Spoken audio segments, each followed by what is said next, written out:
Elder Morthka had seen the rise and fall of 17 galactic civilizations, which gave him a unique perspective on stupidity.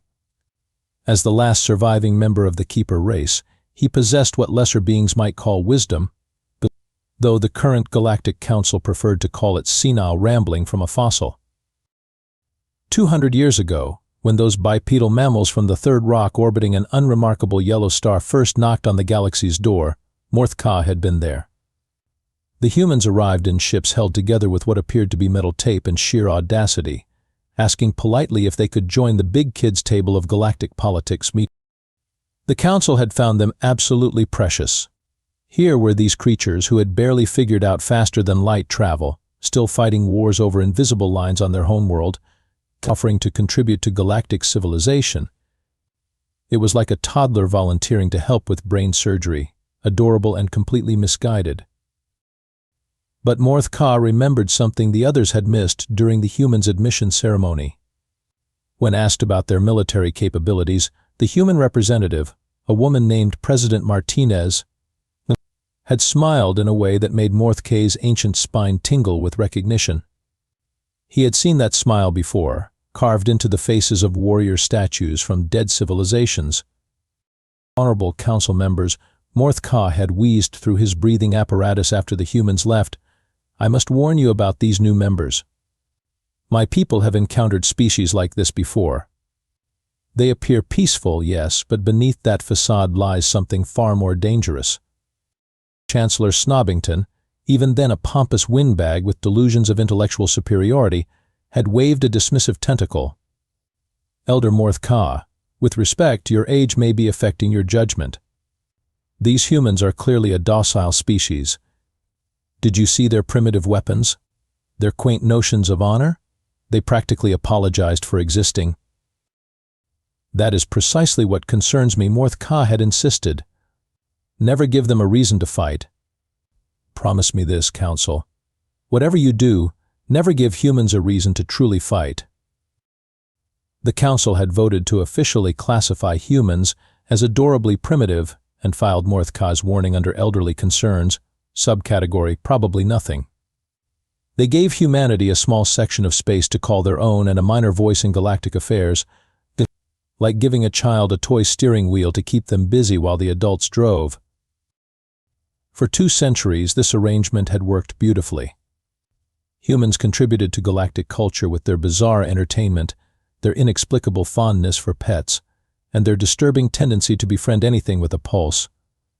They were the galaxy's favorite little siblings, harmless and amusing. Morthka, meanwhile, had spent those 2 centuries watching and waiting, growing more concerned as he observed human behavior. They were too quiet, too cooperative, too willing to smile and nod when larger species pushed them around. In his experience, truly dangerous predators were often the most polite. Now, as he sat in his observation chamber watching the current council session, Morthka felt the familiar chill of impending catastrophe. The galaxy was about to learn why his people had carved warnings about species like humans into stone monuments that outlasted stars. Ambassador Rex Bulldozer represented humanity at the Galactic Council, though represented might be too generous a term.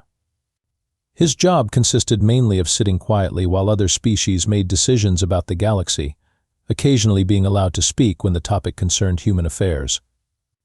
Rex had the patience of a saint and the diplomatic skills of a seasoned negotiator, which made what was about to happen all the more tragic. The current crisis had begun 3 months ago when the Zephyrian Empire decided that the human colony of New Detroit looked particularly appealing. New Detroit was a mining world that had the misfortune of sitting on top of rare crystals that the Zephyrians wanted for their latest doomsday weapon project. Chancellor Snobbington, a being who resembled a purple octopus wearing a bureaucrat's wig, called the session to order with his typical condescending flair. Today we address the minor territorial dispute between the Zephyrian Empire and the human settlement designated New Detroit. Rex raised his hand politely. Chancellor, with respect, this isn't a territorial dispute. The Zephyrians bombarded our colony without warning, killed 3,000 civilians, and are currently strip mining the planet. General Stabsworth, the Zephyrian military representative, clicked his mandibles in what passed for laughter among his species. The humans exaggerate, as always. We simply relocated the inhabitants to make room for more efficient resource extraction. Relocated them into graves, Rex muttered, then cleared his throat and tried again with diplomatic language. The Zephyrian action constitutes an unprovoked attack on a sovereign human world. We request Council intervention under Article 12 of the Galactic Peace Accords. Snobbington examined his tentacle manicure with elaborate boredom. Ambassador Bulldozer, the Council has reviewed this matter extensively. The humans have occupied that world for merely 50 years, while the Zephyrians have historical claims dating back 2 centuries. Historical claims? Rex's diplomatic mask slipped slightly. They have a receipt from a gas station 2 star systems away. Documentation is documentation, Snobbington sniffed. Furthermore, the Council notes that humanity lacks the military capability to effectively utilize such valuable resources. The Zephyrians can make better use of these crystals for the greater galactic good. Rex stood up slowly, his hands clenched at his sides. Chancellor, are you seriously telling me that might makes right? That because we can't fight back, we don't deserve to exist? The council chamber erupted in what could charitably be called laughter. Species from across the galaxy chittered, gurgled, and buzzed their amusement at the human's naive question. Of course, might made right. That was how the galaxy had always worked. Ambassador Bulldozer, Snobbington said with the tone one might use with a particularly slow child, surely you understand that the galaxy operates on principles of strength and efficiency.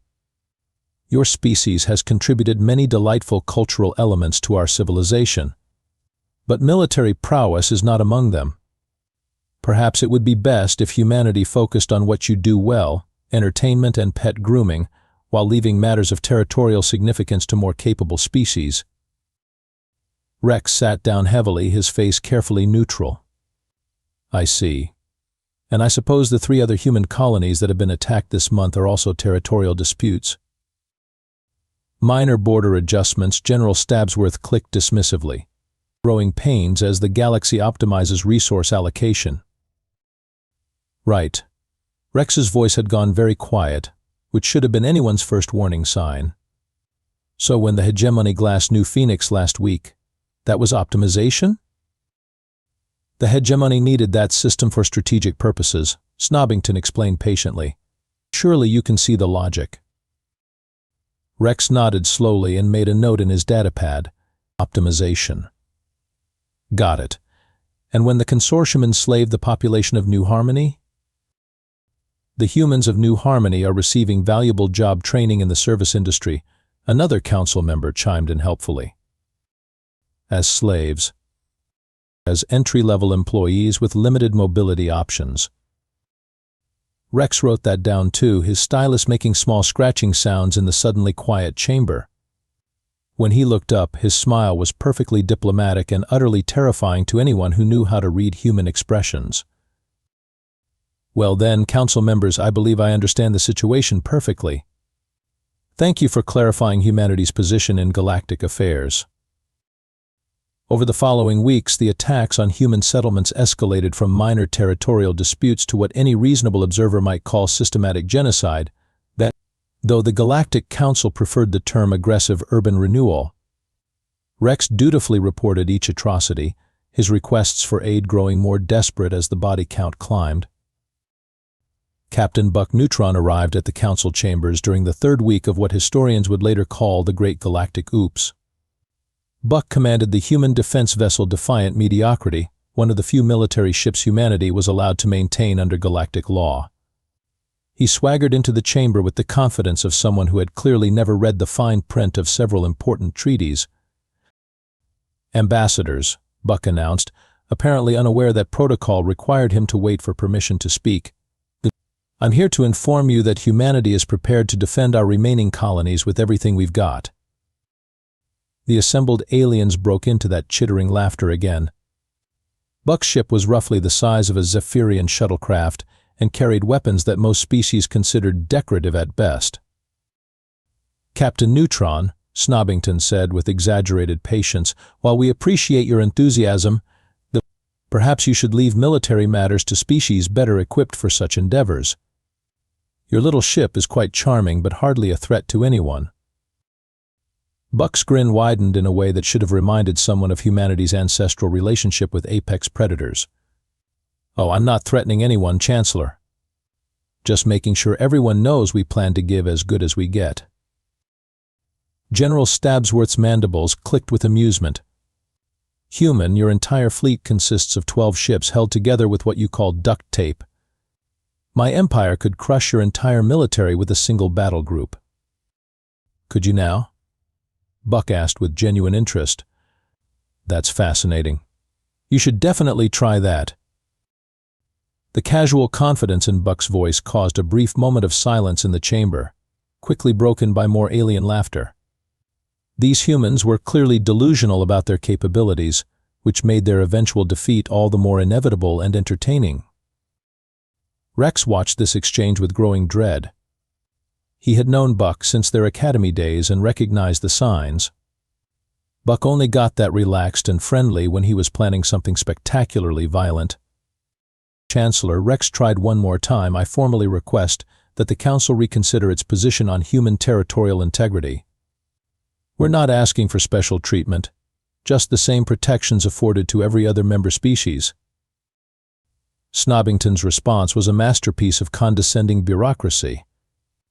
"Ambassador Bulldozer, I think it's time someone explained galactic reality to your species. The strong survive and prosper, while the weak serve the greater good in whatever capacity they can manage. Humanity has proven itself gifted in entertainment, cuisine, and emotional support animals. Your contributions to galactic culture are genuinely appreciated." He paused to let that patronizing praise sink in before delivering the killing blow. "However, your species lacks the fundamental qualities necessary for territorial sovereignty in a competitive galaxy. You have no significant military capability, no strategic resources that can't be better utilized by others, and a disturbing tendency toward emotional decision-making. The Council has decided that humanity would be better served as a protectorate under more capable species." The chamber erupted in approving sounds from dozens of alien throats.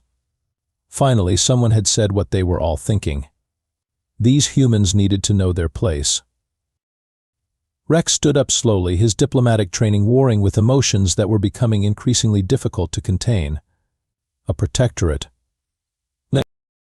"Think of it as an opportunity," Snobbington continued cheerfully.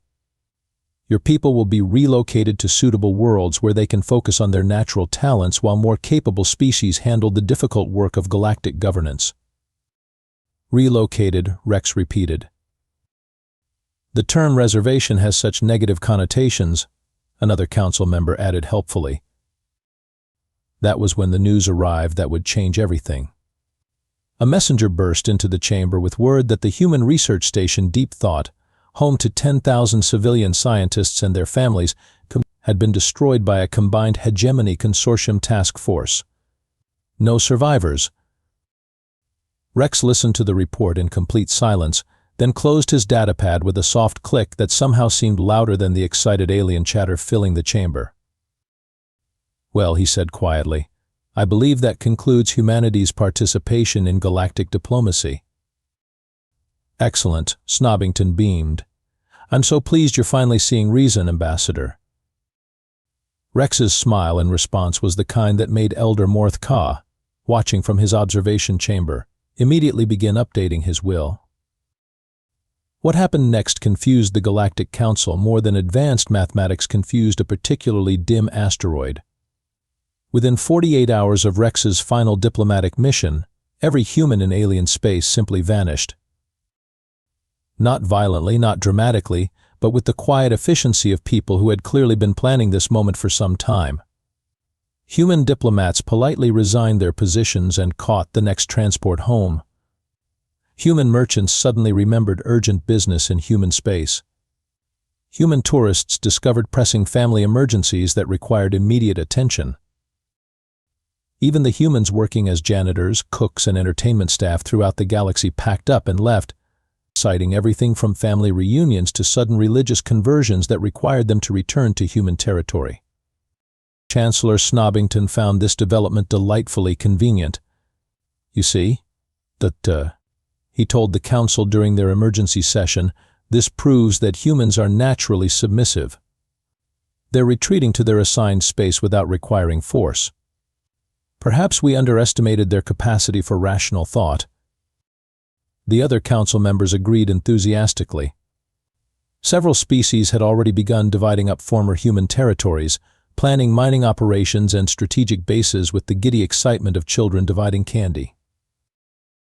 Elder Morth Ka watched these proceedings with the growing dread of someone who had seen this exact scenario play out before, usually right before entire civilizations mysteriously disappeared from historical records. As council members, he wheezed through his antiquated translation device, I must once again warn you about underestimating these humans. This retreat is not submission. In my experience, when predator species withdraw this completely, they are preparing for something far more serious than defense. Oh, Morth Ka. Snobbington sighed dramatically. Your paranoia about humans has become quite tiresome. Look at the facts. They had 12 tiny ships, primitive weapons, and no allies. Now they've voluntarily retreated to their small corner of space like sensible beings accepting their limitations. General Stabsworth added his own analysis with typical military insight. My scouts report that human space has gone completely dark. No communications, no ship movements, no trading. They've obviously decided to hide until this situation resolves itself. Or, Morth Ka suggested quietly, they have decided that talking is no longer productive. The council dismissed this concern with their usual cocktail of arrogance and ignorance. After all, what could humans possibly do? Their military was a joke, their technology was generations behind galactic standards, and they had no significant allies. What the council failed to consider was what humans had been doing during their 2 centuries of polite participation in galactic civilization. While other species had focused on maintaining their military superiority and political dominance, humans had been studying every alien technology, every military strategy, every weakness and strength of every major galactic power. They had been taking notes. Captain Buck Neutron, now commanding what appeared to be humanity's entire military from the bridge of the defiant mediocrity, reviewed those notes with the satisfied expression of a student who had been secretly preparing for the final exam while everyone else was cheating off each other's homework. Communications blackout is complete, his tactical officer reported. All human assets have been withdrawn from alien space. Outstanding, Buck replied cheerfully. And our friends in the galaxy? Still celebrating their upcoming expansion into former human territory, sir. The Zephyrians are already moving mining equipment toward New Detroit. How delightfully premature of them, Buck mused. Well then, ladies and gentlemen, I believe it's time we showed our galactic neighbors exactly what 2 centuries of careful observation and preparation can accomplish. He leaned back in his captain's chair with the relaxed confidence of someone holding 4 aces in a poker game, where everyone else was betting their life savings on a pair of 2s. Begin Operation Cosmic Payback. The galaxy was about to learn why Elder Morth Ka's people had carved warnings about humans into monuments designed to outlast the heat death of the universe. Operation Cosmic Payback began at exactly 0800 Standard Galactic Time across 12 star systems simultaneously, which should have been the first clue that humanity had been planning this for significantly longer than anyone suspected. The Zephyrian mining fleet at New Detroit was the first to experience what military historians would later term aggressive educational outreach. They were busily strip mining the planet when their sensors detected a single human ship approaching at sublight speed. One ship? General Stabsworth laughed from his command vessel. The humans send one ship against our entire battle fleet. This will be over before my morning meal. The human ship, designated as Reasonable Discussion, hailed the Zephyrian fleet with a polite message. Attention Zephyrian forces, this is Captain Buck Neutron aboard the Reasonable Discussion. You have 30 seconds to withdraw from human space before we begin conflict resolution procedures. Stabsworth's mandibles clicked with amusement. Human captain, you are outnumbered 50-1 by superior ships with superior weapons. Surrender now, and we will make your destruction quick. Counter offer. Buck replied cheerfully. You leave now, and I won't have to explain to your families why you mistook politeness for weakness. The Zephyrian response was predictable, a full alpha strike from their entire fleet, enough firepower to crack a moon. The energy barrage struck the reasonable discussion dead on, creating a light show visible from 3 systems away. When the energy dissipated, the human ship sat exactly where it had been, completely undamaged and somehow looking smug despite being an inanimate object. Interesting, Buck commented mildly. Our turn. What happened next violated several laws of physics and all standards of sporting behavior. The reasonable discussion didn't fire weapons in any sense that galactic military doctrine recognized. Instead, it seemed to simply suggest that the Zephyrian ships might prefer to be expanding clouds of superheated gas. The universe, apparently finding this suggestion reasonable, complied immediately. In 17 seconds, the entire Zephyrian mining fleet ceased to exist in any meaningful sense. 50 state-of-the-art warships became decorative nebulae, leaving behind only confused radio chatter and a lot of very hot metal. Zephyrian Command, Buck announced pleasantly, this is your educational moment. You attacked human civilians. We have responded proportionally. Please update your records to reflect that humans are no longer accepting territorial disputes as a form of entertainment. Similar scenes played out across the galaxy as human ships emerged from wherever they had been hiding for the past 2 centuries. The hegemony discovered that their fortress world of Supremacy Prime had been surrounded by human vessels that their sensors couldn't detect until it was far too late. The consortium found their slave trading hub of Prophet Station being politely but firmly disassembled by humans who seemed to take personal offense to the concept of forced labor. The most educational moment occurred at the Galactic Council chambers themselves, where Chancellor Snobbington was in the middle of explaining to the emergency session why humanity's disappearance proved their inferiority when every display screen in the path chamber activated simultaneously. Captain Buck Neutron's face appeared on every screen, grinning with the satisfied expression of someone who had just won an argument that had been brewing for 2 centuries. Greetings, Galactic Council, Buck said cheerfully. I hope we're not interrupting anything important, but we wanted to provide a brief status update on humanity's position in galactic affairs. The council members sat in stunned silence as Buck continued his presentation with PowerPoint slides that had clearly been prepared well in advance. As you can see from the tactical display, we've taken the liberty of resolving several outstanding territorial disputes. The Zephyrian Empire has been downsized to approximately 12% of its former strength. The hegemony is experiencing what our business consultants call aggressive restructuring. The consortium has been informed that their services are no longer required in any capacity. Snobbington's tentacles had gone completely limp with shock. But how? Your ships, your weapons, they were primitive.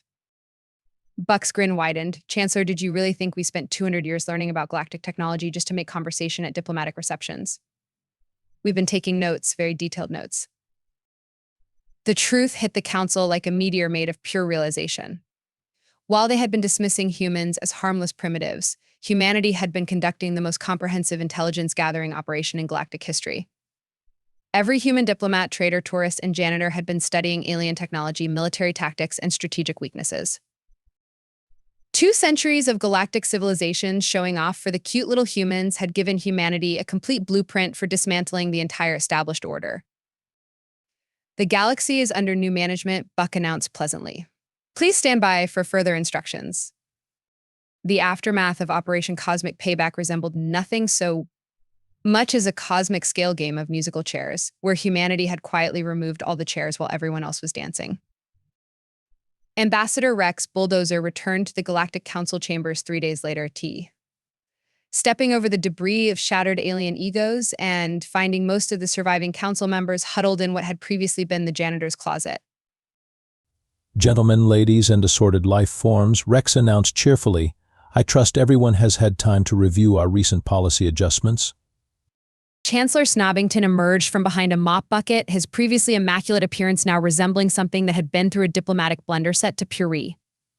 Ambassador Bulldozer, surely we can discuss this reasonably. The Council acknowledges that perhaps we underestimated humanity's capabilities. Oh, did you now? Rex sat down in what had been Snobbington's chair, putting his feet up on the massive desk with casual confidence. That's fascinating. Elder Morth K, would you care to comment? Elder Morth K wheeled his ancient frame into the chamber, his breathing apparatus making sounds that might have been laughter or the death rattle of galactic civilization as they knew it. I warned them, he wheezed with deep satisfaction. For 2 centuries, I warned them. Never give humans a reason to fight, I said. Did they listen? Of course not. Too busy being impressed with their own superiority to notice that the humans were taking inventory of everything.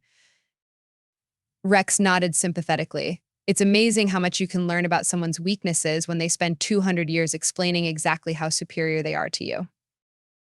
The surviving council members began babbling simultaneously about misunderstandings, cultural differences, and the possibility of negotiating humanity's return to their previous status as galactic pets. Rex listened to this with the patient expression of someone watching small children explain why they shouldn't be punished for burning down the house. Here's the thing, Rex said when the babbling died down. We tried diplomacy, we tried being reasonable. We tried being the better species. And what did we get for our trouble? Genocide disguised as urban renewal and slavery marketed as job training. He leaned forward, his diplomatic smile taking on edges that could cut through neutronium. So we decided to try something else. We call it aggressive negotiation. General Stabsworth, one of the few Zephyrian survivors, clicked his mandibles nervously. What do you want from us? What? Rex looked genuinely surprised. We don't want anything from you. We're past the wanting stage. We're now in the telling stage. He activated a holographic display showing the new galactic political map. As you can see, we've made some adjustments to territorial boundaries. Slave trading is now punishable by what we call aggressive educational outreach.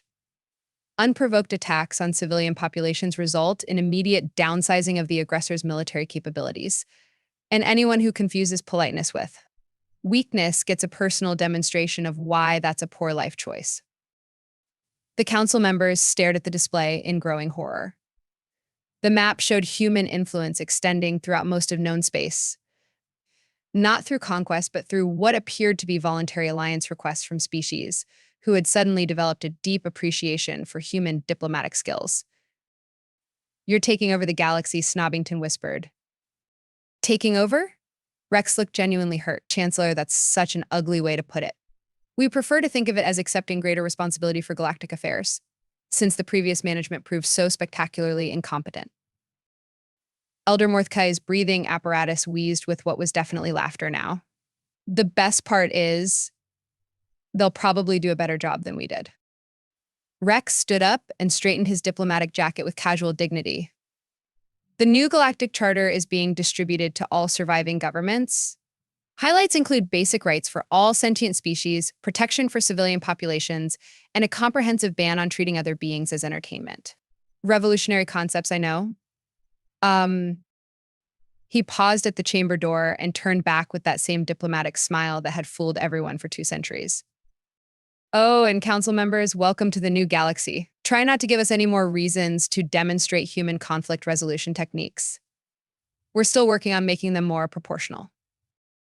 As Rex left the chamber, Elder Morth K wheeled closer to the traumatized council members. I tried to warn you, he wheezed one final time. But honestly, I think this is going to work out much better for everyone.